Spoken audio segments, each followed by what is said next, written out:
हिंदी फिल्मों का एक गाना है, गीत। मुझे तुमसे मोहब्बत है मगर मैं कह नहीं सकता, करूं तो क्या करूं आखिर, बोले बिना भी रह नहीं सकता। मोहब्बत मोहब्बत मोहब्बत।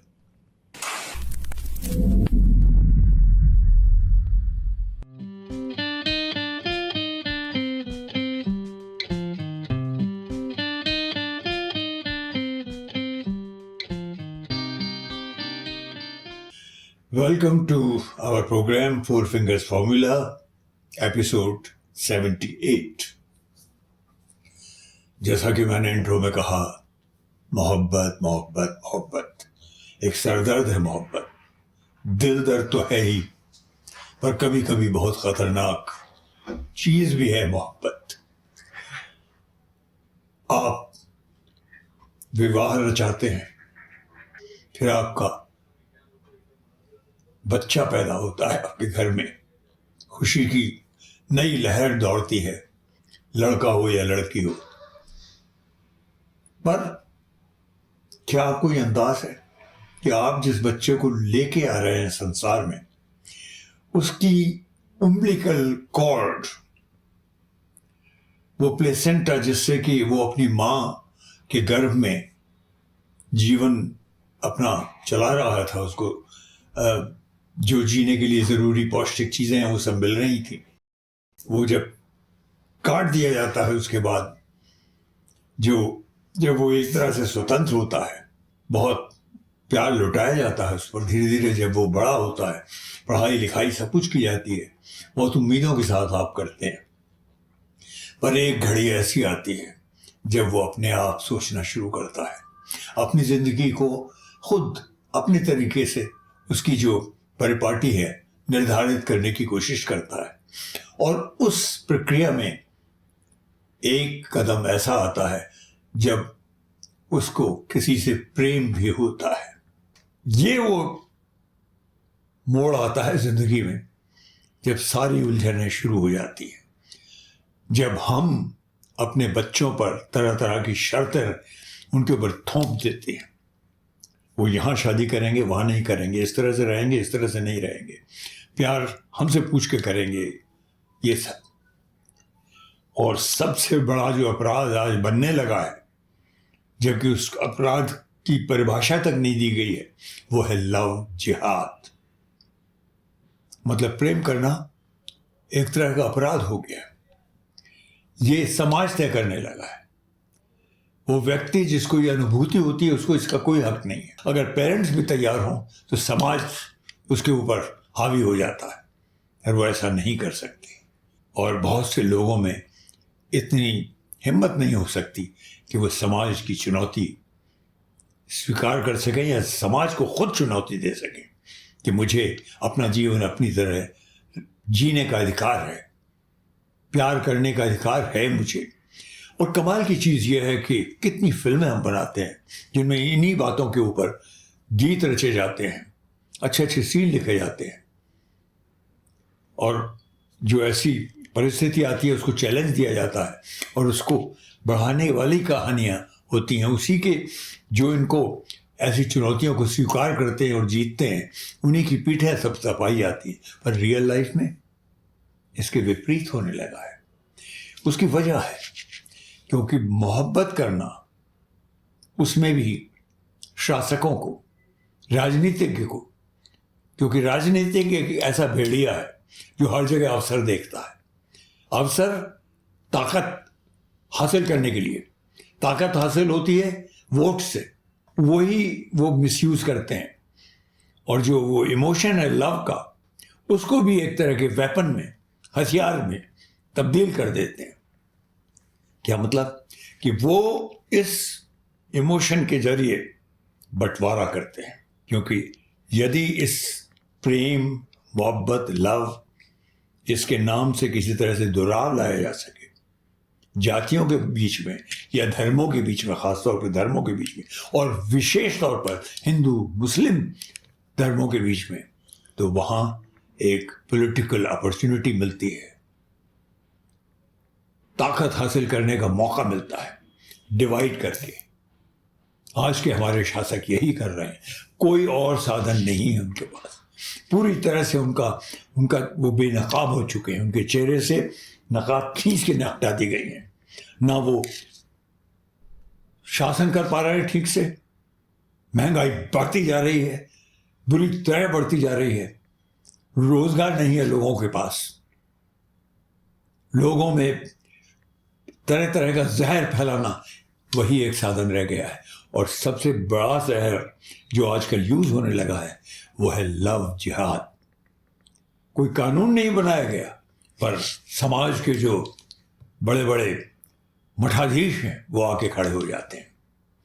एक लड़का टेलीविजन सीरियल में काम करता था, अच्छा स्टार, उसी तरह से उसकी एक दोस्त थी, वो भी बड़ी टेलीविजन स्टार, खूबसूरत लड़की, खूबसूरत लड़का, दोनों किसी अली बाबा नाम के टेलीविजन शो में काम करते थे। मोहब्बत थी, दोस्त थे।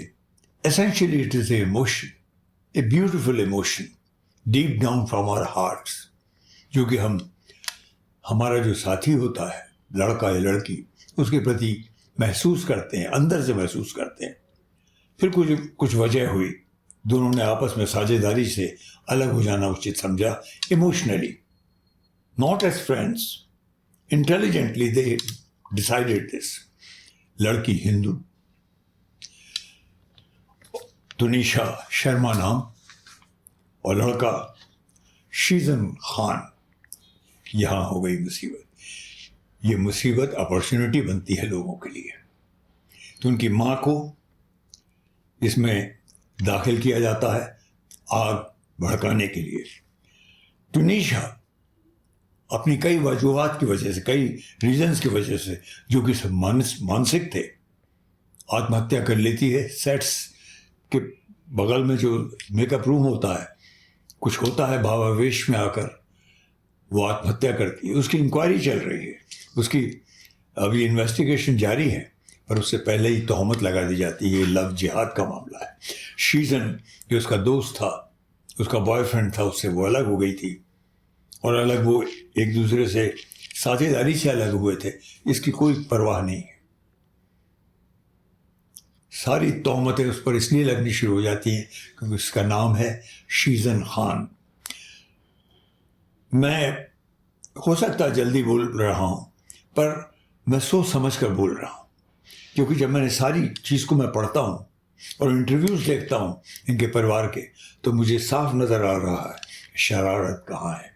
वो लड़का पुलिस की हिरासत में है, उसकी जो रिमांड है वो भी बढ़वा ली गई है, और वो खुद डिप्रेशन में आता जा रहा है। एक जवान लड़का, खूबसूरत लड़का, उसका दोष वो मुसलमान है। कब तक हम अपने समाज को इस तरह से ध्वस्त होते देखते रहेंगे? कभी तो हमें अपने जागृत होना होगा, अपने मस्तिष्क को जिंदा करना होगा, या हम मैनिपुलेट होते रहेंगे। ये परेशानी, ये बीमारी मिडिल क्लास लोगों की है, जिसमें मैं खुद आता हूँ। मैं इसे मडल्ड क्लास कहता हूँ। ये बिल्कुल मडल्ड है, सोच नहीं सकती खुल के कि आपको यूज किया जा रहा है। You are being manoeuvred, you are being used, and used भी ऐसे नहीं, डेंजरस तौर पर, लड़ाने के तौर पर। एक देवी जी हैं, साध्वी प्रज्ञा, जिनके ऊपर आरोप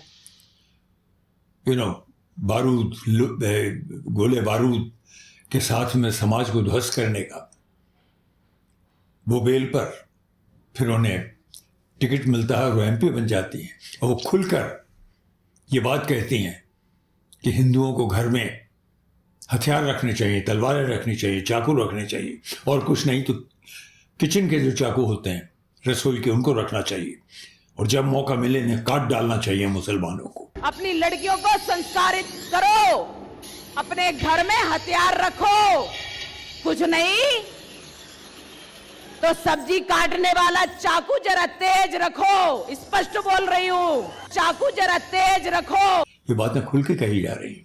this is the society we are developing now. एक फिल्म रिलीज होने को है, पठान। उसमें लड़की क्या पहन रही है, हीरो क्या पहन रहा है, इसके ऊपर विवाद खड़ा किया जाता है जानबूझकर, क्योंकि दो समाजों को, दो धर्मों को लड़ाना है, क्योंकि इसमें वोट मिलने की अपॉर्चुनिटी है। लड़की ने भगवा वस्त्र पहने हुए थे किसी सीन में, इस पे उन्हें बहाना मिल जाता है। लड़के ने किसी सीन में हरे कपड़े पहने हुए थे, ये बहाना बन जाता है। एक धर्म संसद उठ खड़ी होती है, वो कहती है आगे से सेंसर चाहे फिल्मों को पास भी कर चुका हो, फिर भी ये हमारे सामने लाई जानी है। अब हम धार्मिक सेंसर करेंगे इसका और बताएंगे ये होना चाहिए, नहीं होना चाहिए। और इसकी जोरों से तारीफें शुरू हो जाती हैं इस बात की, और हमारे कई सांसद भी इसके बारे में बोलने लगते हैं कि लव जिहाद को रोकना होगा। और ये जो कपड़े, भगवा कपड़े उस लड़की को पहनाए गए हैं ऐसे सीन्स में कि उन्हें बड़े क्वेश्चनेबल लगे, ये हमारे धर्म पर, हमारे धर्म के ऊपर अटैक है। एक सांसद ये खुद भूल जाते हैं कि एक फिल्म में उनके खुद के दृश्य और भी ज़्यादा चौंकाने वाले हैं। वहाँ भी लड़की भगवा वस्त्र पहने हुए, रवि किशन साहब का जो ये गाना है, ये बहुत कुछ कहता है। सबसे बड़ी चीज़ जो ये कहता है वो ये कि क्या हम क्रिएटिव लोग, फिल्म बनाने वाले लोग, जो बड़े प्राउडली एक समाज बनाना चाहते थे, सबको जोड़कर चलना चाहते थे और चल रहे थे अच्छी तरह से, क्या हम बिल्कुल छिन्न भिन्न हो गए? क्या हमारे इमोशंस बिल्कुल लुट चुके हैं? क्या हमारा मस्तिष्क बिल्कुल ड्राई, सूख चुका है हमारा मस्तिष्क? क्या हमारी बुद्धि बिल्कुल बुद्धिविहीन हो गए हैं? बहुत से सवाल हैं, इनके जवाब ढूंढने होंगे। लव जिहाद सुनने में बड़ा सिंपल सा लगता है, पर हमको याद रखना होगा ये भयंकर शस्त्र बनता जा रहा है। हमें खड़े होना पड़ेगा, हमें चुनौती देनी होगी। कोई भी किसी भी तरह से कोई भी लांछन हमारे बच्चों पर लगा दे, इसके लिए हमें सामने आकर उनको खुद हमको चुनौती देनी होगी। मेरा उससे बड़ी बहन का रिश्ता था, उसको तकलीफ में हम नहीं देख सकते थे किसी भी कीमत पर, उसमें चाहे शिजान हो, चाहे मैं हूँ या मेरी मदर हूँ। हिजाब, दरगाह, ये कहीं से कहीं तक उठता ही नहीं सवाल, क्योंकि हम जो भी अपना रिलीजन मानते हैं वो हमारी पर्सनल चीज़ है, हमारी पर्सनल स्पेस में होता है। हम उसके लिए यहाँ पे किसी को फोर्स नहीं करते, ना हमारा राइट है किसी को फोर्स करना। किसी की इकलौती बच्ची हो या किसी के 3 बच्चे हो, ये चीज़ मैटर नहीं करती। माँ बाप के लिए हर बच्चा मैटर करता है। किसी बच्चे ने सुसाइड किया है और कल की डेट में उनका वकील पावर ऑफ अटर्नी ले रहा था, वो पावर ऑफ अटर्नी किसी को दे के जा रही है। आपकी ज़िंदगी में कुछ नहीं बचा है, आपकी औलाद चली गई है, आपकी लाइफ में कुछ नहीं बचा। आपकी लाइफ का भी एक मकसद होना चाहिए कि आपकी बच्ची ने ऐसा क्यों किया है, ये दुनिया के सामने आना चाहिए। और वो पावर ऑफ अटर्नी उस बच्ची के केस की वो दे के जा रही हैं और वो चली गई हैं। वो ये कैसे कोई माँ कर सकती है? आप कर सकते हैं जब तक कि उसको जस्टिस ना मिले। टुनीशा फॉर जस्टिस, एग्जैक्टली हम भी चाहते हैं। मेरी बच्ची थी, वो मेरी बच्ची थी।